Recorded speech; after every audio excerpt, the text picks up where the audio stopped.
दैत्य ज्योति को देखा और ज्योति को देखकर वो उसकी ओर आसक्त हुआ। एक बात और कहें आपको, कभी मौका मिले तो आपकी जिंदगी में आपको अगर अच्छा लगे तो आप जीवन में उतार सकते हो। जहां जिस मंदिर में, चाहे भगवान शंकर का मंदिर हो, राम का मंदिर हो, दत्त का मंदिर हो, देवी का मंदिर हो, जिस मंदिर में अखंड ज्योत जलती हो, जिस मंदिर में कोई ज्योत अखंड जल रही हो और आपको दर्शन के लिए गए हो और आपको सूचना मिले कि यहाँ अखंड ज्योत लगी हुई है, बन सके तो प्रयास करना थोड़ा सा घी तेल जो भी बन सके उस ज्योत में या तो डालना या उनको देकर आना कि ये हमारी तरफ से ज्योत में बढ़ा देना, उस ज्योत में बढ़ा देना। भारत के कई मंदिर ऐसे हैं जहां पर अखंड ज्योतें जलती हैं। मेरे ख्याल से छत्तीसगढ़ में भी बहुत मंदिर हैं ऐसे जहां पर अखंड ज्योत, चाहे शिव मंदिर हो, देवी मंदिर हो, राम मंदिर हो, दत्त मंदिर हो, कृष्ण मंदिर हो, हनुमान मंदिर हो, ऐसे कई मंदिर। राजस्थान में भी कई मंदिर है, गुजरात में भी कई मंदिर हैं जहां ज्योति जलती रहती है, हिमाचल के कई मंदिर हैं, यहां तक बद्रीनारायण जी के मंदिर में अखंड ज्योत का वर्णन है।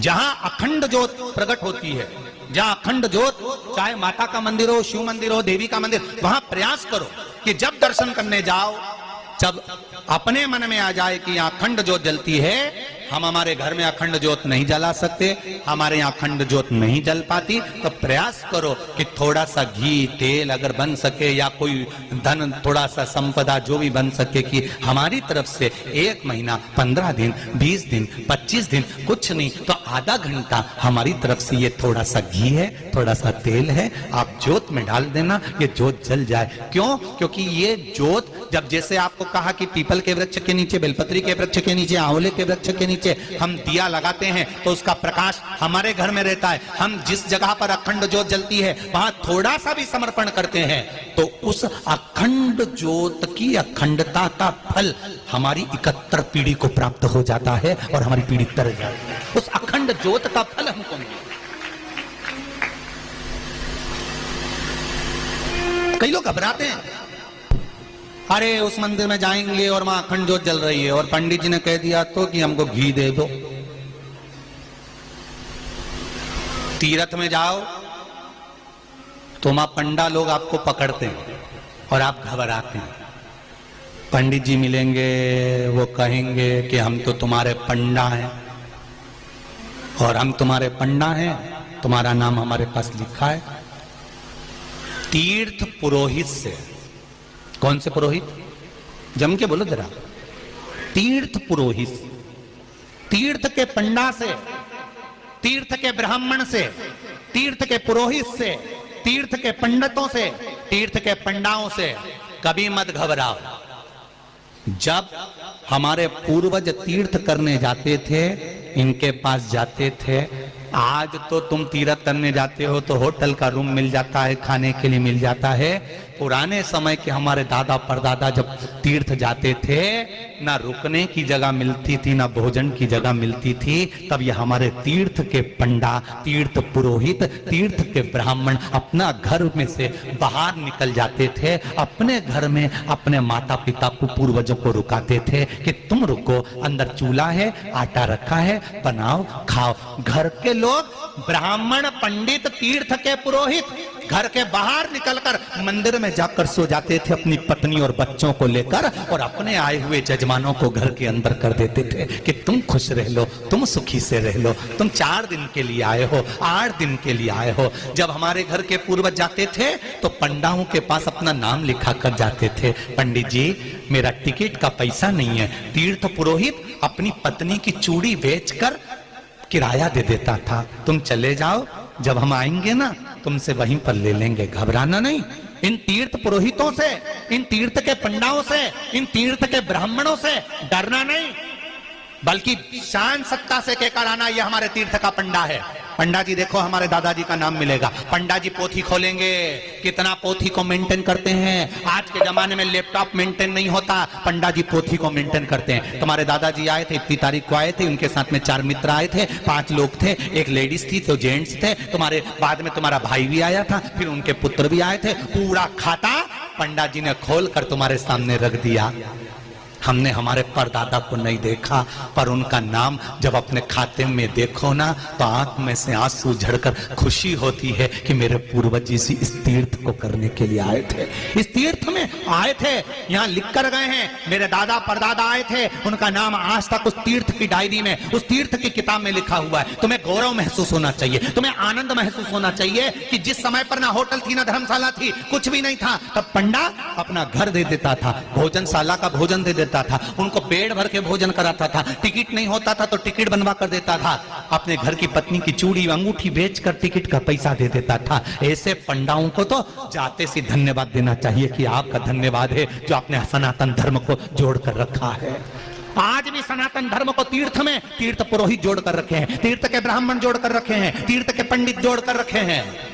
हमें डरना नहीं है कि ये पैसा मांग लेंगे, ये धन मांग लेंगे, या अखंड ज्योत जलती है तो इनको पैसा देना पड़ेगा। नहीं नहीं नहीं नहीं, अपना मन करे जाओ, दिल से जाओ और देख कर आओ, या अपना चित्त, अपनी वृत्ति, अपना आनंद है।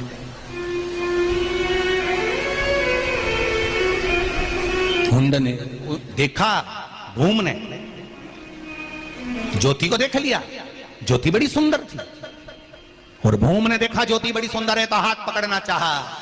जैसे ही हाथ पकड़ना चाहा, पकड़ते से ही उस भूम का हाथ जल गया, भूम का हाथ जल गया। शिव महापुराण की कथा कहती है,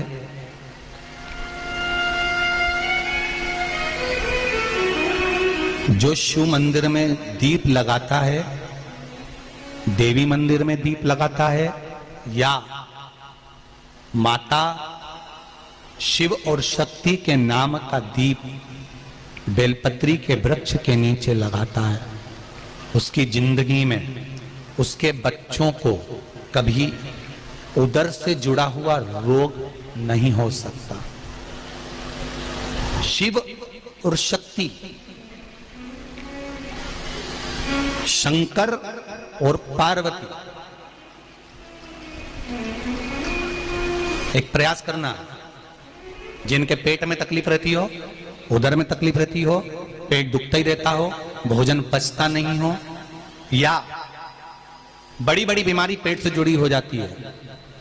यहां तक कहूंगा, नारी को जिस स्थान पर बच्चा रहता है उस जगह पर गांठ पड़ गई हो, गांठ गल नहीं रही हो बच्चादानी की, या डॉक्टर बड़े ऑपरेशन का बोल रहा हो, तो एक निवेदन जरूर करूंगा कि बेलपत्री के वृक्ष के नीचे एक बेलपत्री का पत्ता रखकर उस पत्ते के सामने शिव और शक्ति का नाम लेकर भगवान शंकर और पार्वती के नाम से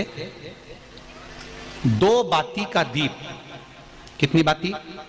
2 बाती का दीप शिवजी और माता पार्वती के नाम से लगा दे, विनती करे मां से, मां हे शिव, हमारा उदर से जुड़ा हुआ परेशानी है, भोजन पचता नहीं, बहुत एसिडिटी होती या तकलीफ होती, बाबा को विनती कर कर। जब तक दीप जल रहा है उसी बीच में उस बेलपत्री को उठाकर बेलपत्री के वृक्ष के नीचे ही चबा चबा कर खा लीजिए। 4 या 5 बार कर कर देखिए, अगली बार से पेट से जुड़ी हुई प्रॉब्लम धीरे धीरे समाप्त हो जाएगी, आराम लगना प्रारंभ।